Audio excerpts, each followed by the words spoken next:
Howdy folks, and welcome to the Hillbilly Kitchen. Today we're going to be making a homemade blackberry cobbler.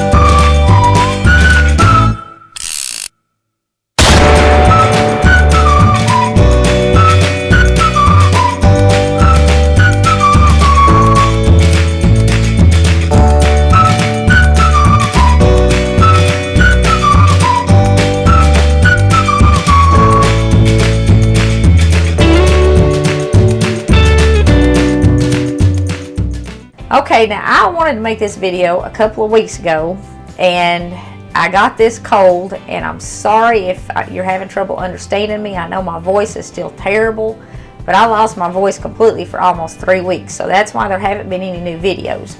But with that aside, let's get this cobbler started. First, we're going to turn our oven on 375. We want to let the oven preheat so it'll be hot by the time we get this mixed, because it's not going to take us long at all to mix it.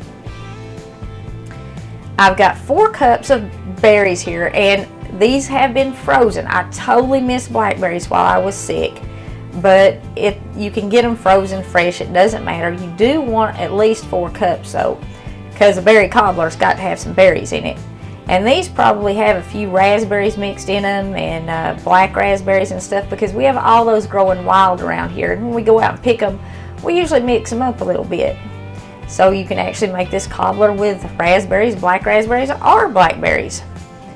And I have 1 cup of sugar, and I've kept out about a tablespoon. I'm going to sprinkle that on top when I get everything else in my pan. And I have 1 cup of flour. This is all purpose. If all you've got is self-rising, it's not going to make that much of a difference. 1 egg, and I've got 1 stick of butter that I melted. And I had a problem with one of my other videos. I said melted butter, and somebody thought I said milk and butter. This is 1 stick, half a cup melted butter. And I've got a little bit of vanilla extract. And I'm just going to dump that over my berries after I put them in the pan, because I like the taste. Now that's totally optional whether or not you put the vanilla in it. So what we're going to do next is we're going to grease our pan, and I always grease my pans for stuff like this with butter, because it doesn't change the taste at all, and butter is all natural.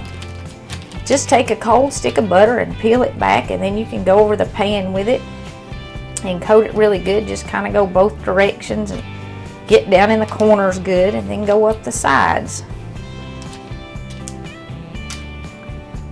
And it's just that simple. And my butter's already started to get soft, so it's going to be buttered really good, but that's okay because butter is really good. Alright, as you can see, that's coated real good there. Make sure you didn't miss any spots, and we'll set this out of our way. Now I'm going to dump my berries in my pan. And these don't have any sugar or anything mixed in with them. They were just berries that we picked. Now if you live somewhere where you can't pick berries, you can get fresh berries in your produce department in your grocery store, or you can get them in the freezer section. And like I said, you can make this with fresh or frozen berries. It doesn't matter. You can also find them at farmers markets and stuff like that.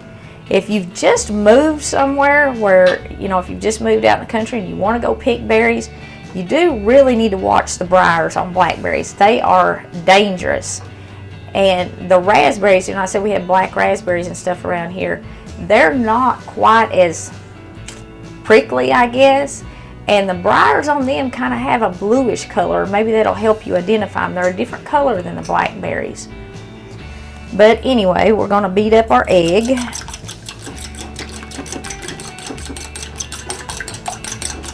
And I find that a fork works best for this. You don't need a mixer or anything like that. And then we're just going to add our flour and our sugar.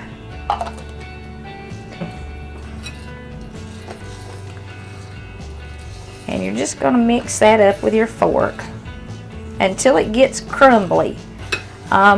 It's actually going to look kind of like your biscuit dough does before you add the milk into it. So that's kind of the consistency you're looking for. And I do use salted butter in this recipe, especially if I'm using plain flour. I think it makes it taste better. If you wanted to use unsalted because you were doing low salt or something, that would be fine too. It would work just fine. I just like the taste in this. Okay, that's just about all you do to that. And you can see it's kind of sandy looking. This is a really simple recipe. But I'm going to put my vanilla on my berries. And these berries, again, are just plain berries. There's nothing on these at all. And this vanilla is optional, but I just sprinkle it around in there a little bit, and it'll mix in as it cooks. And it's just about a teaspoon. Then you're going to dump your egg and your flour and your sugar in. Super, super, super easy. When you buy berries, you do want to make sure that you get the berries with seeds in them. Some of them have been crossbred and even genetically modified so that they don't have seeds anymore. Berry seeds are extremely healthy, especially blackberry seeds. Now the butter, you just pour over top of it. Kind of drizzle it all around.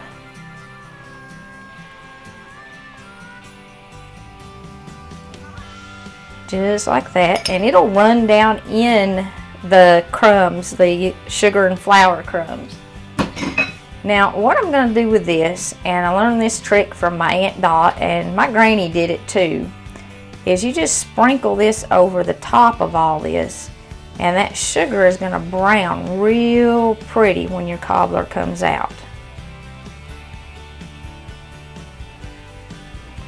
And it's also going to make the top kind of extra crunchy.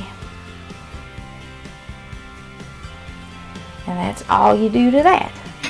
Now I'm using a 2-quart dish here. And if you like your cobbler thicker, you can use an 8x8 2-quart. I have, this is an 8x11 and I also have an 8x8. They come in a set. It's the standard casserole dish set. And if you do it in the 8x8, it will be a little bit thicker. But I really like it spread out a little bit more because I like the topping. But if you want it thicker, use your 8x8 pan. And this oven still is not preheated. That's how easy it is to make this cobbler. Your oven does not even have time to preheat. But we are going to let the oven finish preheating, and then we're going to bake this about 35 minutes. Now it will depend on your oven. It could be a little bit more or a little bit less, but you want that top to get brown and you want the berries to be bubbly. And remember, we've got the oven on 375. So we'll just sit this right here and let the oven finish preheating, and then I'll put it in and bake it, and I'll be back when it comes out. That's what I'm looking for right there. Now, before I turned my broiler on, my whole cobbler was bubbling, and I even had some little bubbles here in the middle that stopped the second I pulled it out of the oven. But you can see the little red spots all through the center. Those were all bubbling. That one right there is still bubbling just a little bit. But you do want to make sure it's all bubbling. And you want to get that nice brown color. You can see that glaze that sugar I sprinkled on there left. Now, you can serve this just like it is. You do want to let it cool down 10-15 minutes. I would probably let it cool at least 15 minutes. That'll give the berries time to set, and it'll give your topping time to really solidify. This is not a pie. You're going to spoon it out, but you can also top it with fresh whipped cream, which I absolutely love, some vanilla ice cream. It's delicious either way, or just by itself. Even though we put sugar in it, the berries are still going to have just a little bit of tang to them, especially if you use 100% blackberries. Blackberries are much tangier than the raspberries, and I know I had some raspberries mixed in this. So the cream or the ice cream, whipped cream or ice cream, whichever one you choose to top it with, that adds a little more sweetness and it offsets that tart a little bit more.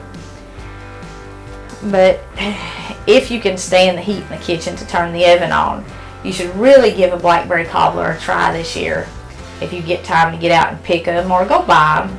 It's okay if you have to go buy them at the farmer's market or something, because not everybody has a place where they can pick them. I said we have a lot of them around here and they're pretty easy to get to, but if you get a cold and you can't get out, it's not a real long season. Once they start getting ripe, you've got maybe 2-3 weeks to get them, and then they're gone. And if you have a real hot dry spell, they all dry up and they're no good anymore. So, but we appreciate you joining us in the Hillbilly Kitchen. Don't forget to click like and subscribe before you leave. Leave us a comment or two, and until next time, remember to put God first.